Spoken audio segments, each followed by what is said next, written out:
No, अभी कुछ नहीं, अंकित नहीं। नो, प्रश्न संख्या 429। अध्यक्ष महोदय, सवाल का जवाब आ गया है। अच्छा, पूरा पूछो। मैं आपके माध्यम से मंत्री महोदय से पूछना चाहूंगा कि वित्तीय 2026-27 के बजट में रसोई गैस सब्सिडी योजना के अंतर्गत कितने NFSA परिवारों को सम्मिलित करने हेतु कितनी धनराशि का प्रावधान किया गया? क्या लाभार्थियों की बढ़ती जनसंख्या के अनुरूप अतिरिक्त बजट आवंटित किया गया है? तथा यह सही है कि सब्सिडी का भुगतान का प्रत्यक्ष लाभ हस्तांतरण DBT के माध्यम से किया जा रहा है? यदि हाँ, तो उज्ज्वला योजना के लाभार्थियों को विलंब से हो रहे भुगतान को सरकार निर्धारित समय सीमा में कैसे भुगतान कराने व गैस सिलेंडरों के बढ़ती रेट को रोकने व कम करने का विचार रखती है? स्पष्ट करें। माननीय मंत्री जी, आपको बैठे बैठे बोलने का आदत पड़ गई है। माननीय अध्यक्ष जी, माननीय अध्यक्ष जी, वैसे भी 80 के बाद ये आदत बढ़ जाती है।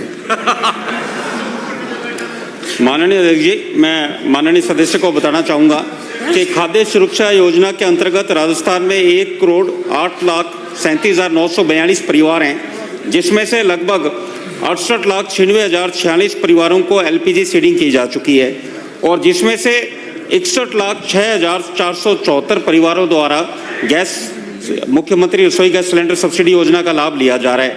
6,07,89,572 परिवारों द्वारा LPG ID मैपिंग के बाद भी लाभ नहीं लिया गया।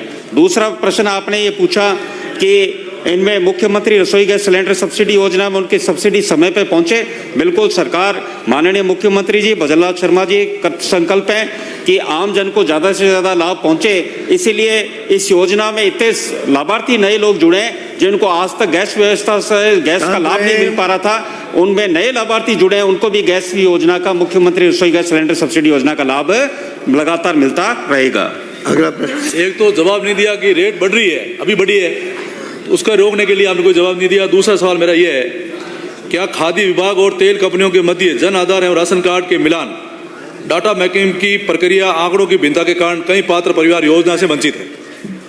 यदि हाँ, तो इस विसंगति को दूर करने के लिए सरकार ने क्या कदम उठाए हैं? साथ ही प्रदेश के आर्थिक अभाव के कारण सदस्य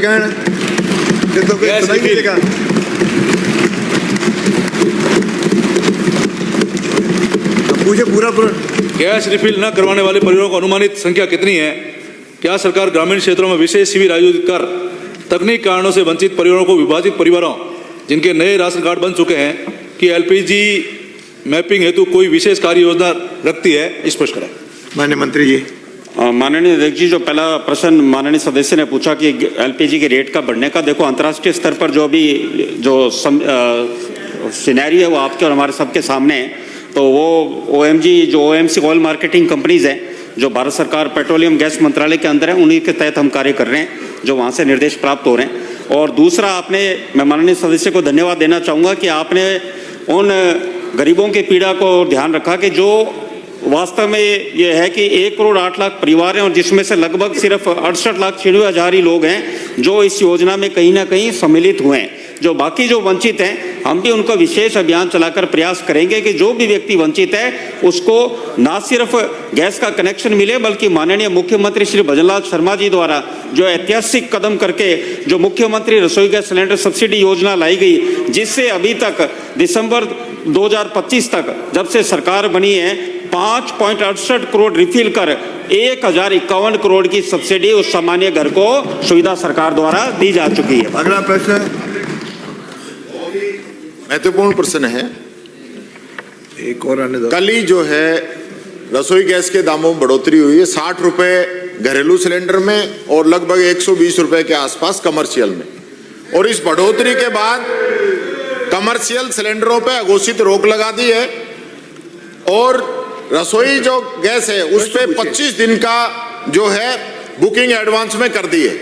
मेरा सीधा सा क्वेश्चन है कि जो महंगाई बढ़ी है, सिलेंडर पे जो रेट बढ़े, क्या सरकार उसकी सब्सिडी अपनी तरफ से देकर राजस्थान की जनता को राहत देना चाहती है या नहीं?